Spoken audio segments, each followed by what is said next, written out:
Do you want to see Falcon secure a loan to save his fishing boat and his fishing business? Do you want to see Falcon secure a loan to save his family legacy with his sister and his nephews? Do you want to spend time with them?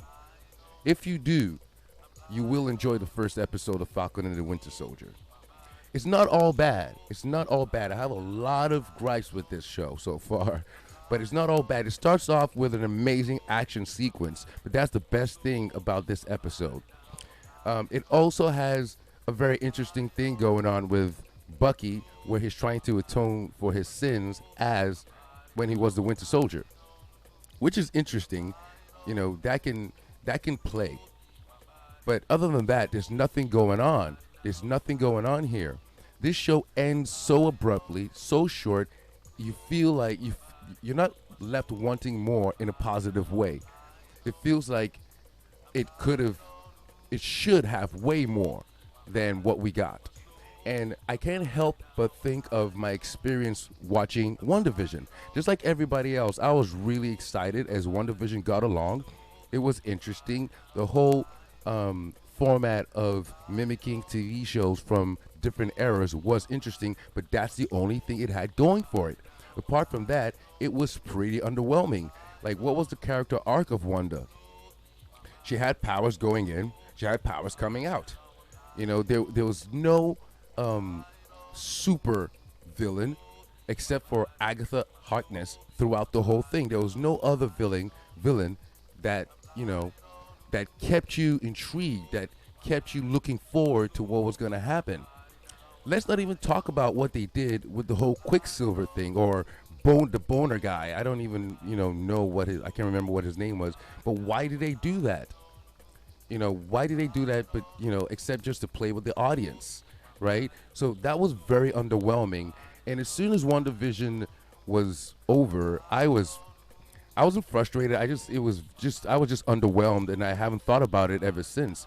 I haven't even thought about rewatching it, right? That note, please stay tuned, because I will be dropping a video about Zack Snyder's Justice League, because I went in that not expecting much, because I didn't think they could do anything more than like, what else could they add that we didn't already get, like bare bones wise, in the Justice League theatrical release. But boy, was I wrong. I'm glad to be wrong. That was an amazing experience. It's 4 hours of superheroics. You get 4 hours, right? Meanwhile, here we're getting 20 minutes. With regard to WandaVision, you get 20 minutes, you get 15 minutes, you get 10 minutes. I was watching a YouTube video where folks were debating the pros and cons of the WandaVision show. So you had some creators and critics talking about how good the show was, and on the other side, you had folks talking about why it sucked. And the folks on the pro side, on the reasons why it was good, said people have forgotten how to watch television, which is very confusing, because television, the format is usually every episode, not usually, all the time, every episode is the same length: 30 minutes, 40 minutes, 20 minutes. Like Ash versus the Evil Dead is 20 minutes. But you can't go into Ash versus the Evil Dead, any episode. You can't go into it or leave it feeling underwhelmed, because it was written for that format. Meanwhile, WandaVision just feels like it was a movie chopped up and stretched out so that you can keep coming back. They just want your money. Disney just wants you to keep coming back. They want your subscription, and it feels scummy. As an audience member, as a fan of these characters, it takes away quite a bit of love I have for these characters, because money is clearly a big part of it. And I know this instinctively, because when you watch a good show, you're satisfied. And I know this isn't always the case. It just feels weird, because it seems only this only happens to the MCU stories, the MCU IPs, because The Mandalorian was amazing. I've rewatched season 1 and 2 of The Mandalorian several times, because it's interesting. It's great stuff. It's endlessly rewatchable. But I can't imagine myself rewatching WandaVision. And that's the same case with this first episode of Falcon and the Winter Soldier. I can't, I don't have any intention of rewatching that first episode, because there's nothing rewatchable about it. Nothing really happens, right? Excuse me. So I'm really disappointed and frustrated because I paid money. I'm not consistently signed up for Disney Plus. I only sign up when there's something interesting going on, which is what I did with regard to One Division, and I just ended up being underwhelmed. And I just recently signed up again because I was excited for Falcon and the Winter Soldier. But then I got this, and I feel dirty. I feel skeezy because Disney's doing something very scummy, very scammy, very sleazy, because the money, the desire for money is affecting the creativity. So I once again I believe what they're doing is they've written out these are movies. They're basically movies chopped up to make a series, to make a show, right? Just to keep your subscription going, to keep you coming, especially coming back, especially in this day and age with Netflix and other streaming services just dropping entire series online so you can binge them, right? We've all been spoiled that way, and I don't necessarily think that's a big thing because, if it's good, it's good. If you're satisfied, you're satisfied, no matter what you do. But you can smell the scumminess with what's going on with these new Disney releases, right? You can totally feel that it's not completely about, not even completely. It's mostly about the money. It's mostly about the money. So Falcon and the Winter Soldier has a great action sequence in the beginning, and then you start dealing with Falcon trying to save his boat, trying to get a mortgage. Bucky's dealing with him. He's trying to atone for his sins as the Winter Soldier, and I really is very underwhelming. And these are characters that I like. I can't. I've rewatched quite a few of the Infinity Saga quite a bit, and a few specific movies in the series. Like I overlook some of them, like Ant-Man, and that isn't so great, and some other stuff. But you tend to just watch them because you know where it's the climax is heading. To it was Infinity War and Endgame. So that's you have all that, but with regard to WandaVision and Falcon, they're just not rewatchable. There's it's something because that wasn't the point. That wasn't the point. It's WandaVision was a gimmick. WandaVision was a gimmick. There's nothing going on in WandaVision. There is no substance in WandaVision. Not at all. Not at all. And I'm starting to feel that here, in Falcon and the Winter Soldier, and I'm feeling disappointed. It's pretty disappointing. Pretty disappointing, right? And if you remove the credits from Falcon and the Winter Soldier, I think you're looking at just 25 minutes of content, right? 25 minutes. So this is what we were waiting for. This is what I signed up for. Yeah, feels really skeezy. Feels really skeezy. Doesn't feel worth it. But hey, I'm signed up for the rest of the month, so I am going to be able to watch everything that happens in Falcon and the Winter Soldier. Hopefully it picks up, but I doubt it. I doubt it because Disney knows we want to watch more stories from these characters. Disney knows we love these characters, and so they're going to reach into our pockets for the rest of our lives, right? We're going to be, it's just like tax collection. You just got to do it, just so you can spend some time with these characters you love. And it feels scummy, it feels skeezy, it feels scammy. And it's also strange, but that's the world we live in. What goes up must eventually come down. Disney is doing this weird thing now with their TV shows. Meanwhile, HBO Max and Warner Brothers just released this great entry into the DCEU. The best entry, the Justice League Snyder Cut, is the best entry in the DCEU. It's an amazing, fulfilling, satisfying experience, which I wasn't expecting.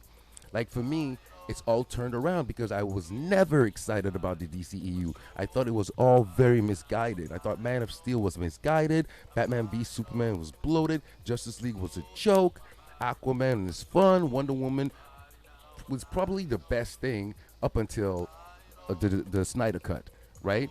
And Shazam is fun, but this movie, the Snyder Cut, the Justice League Snyder Cut, is amazing, really amazing, great experience compared to what's going on with Marvel right now, which is strange. Like they're pushing forward, meanwhile Marvel is doing this weird, skeezy, scammy things with their series, right? And it's pretty disappointing. Like what's the what? Well, I know the point. It's money. It's money. It's to indenture you. is to keep you locked in, right? It feels very manipulative, and I don't like it. I don't like it. But as I said before, I'm signed up for the rest of the month, so I will be following Falcon and the Winter Soldier just because I paid money for it. But I'm very tempted to just like to boycott it, to be like, yeah, I'm not interested in this. But how else will we watch this content, right? So it feels dirty, it feels skeezy. Disney, what's up? You've got all the money in the world. What's going on? What's happening? You know, just drop the whole series. Let's watch it. If they dropped the entirety of WandaVision online, like all, 10 episodes, whatever it is, that would have been great. I don't think people would have been as disappointed. And by people, I think it's quite a, not a lot of people, because I think generally people love WandaVision, even despite the underwhelming ending, and what they did with Quicksilver, which is strange because, like, why did they do that with Quicksilver? Why did they bring the Quicksilver from the X-Men universe, the same actor? Why did they bring him in there, right, and call him Quicksilver from the MCU, right? Except if, to tease us about the fact that they're going to be introducing us to mutants. But that didn't happen at all. It just turned out the guy was an actor, Ralph Boner or something. Like, what was the point of that? I still don't understand. I watched a few YouTube videos trying to explain it, but no one understands why. Even the director of WandaVision said people are going to be disappointed with the conclusion of WandaVision. So these people know what they're doing. It's like you're getting a nice bowl of chicken soup, but half of it is hair. So you've got to stir to pick out the chunks of chicken, but you're going to get strands of hair in your teeth as well. That's what's happening. Their desire for money, their greed is affecting the content, right? But ultimately, if you haven't seen Falcon and the Winter Soldier, what are the reasons? Why should you watch Falcon and the Winter Soldier? Well, you just want to see the MCU progress. You want to see what's going on. We're all looking forward to the X-Men being introduced. We're all looking forward to Fantastic Four being introduced. So that's why I think everyone is locked into the MCU, and Disney knows this, and they are milking it. They are just straight up. They've got their hands in our pockets, right? I'm pretty mad about it, actually. Like, it feels dirty. Anyway, that's my rant regarding that. I was hoping it wouldn't be a rant, but rather a review of to show my appreciation of what's going on. And I was thinking about doing a video for WandaVision, but that's not gonna happen, because as soon as it wrapped, I was like, there's no point whatsoever, because you got a lot of channels that followed the show episode to episode up until the end. So I'm not gonna waste my time trying to work on a video for that, but I will be making a comprehensive video about Justice League Snyder Cut, an unbridled praise, as Mahler would put it, right? Because that was a pleasant surprise. I was going in there not expecting anything. I thought it was just gonna be for the hardcore DCEU fanboys, but the Justice League Snyder Cut turned out to be an amazing experience, a great vindicating experience, right? And I hope that is the trajectory Warner Brothers, HBO Max, DCEU. I hope that they keep that trajectory, which is strange because the Snyder Cut isn't officially part of DCEU. It's like a director's cut of the terrible Justice League we got in theaters, right? So we'll see what's going on next, right? Anyway, thanks for tuning in. Stay tuned. I will be, once again, dropping a video regarding the Snyder Cut. It was good, and I'm going to be talking about it. So, folks, we live in a goddamn society.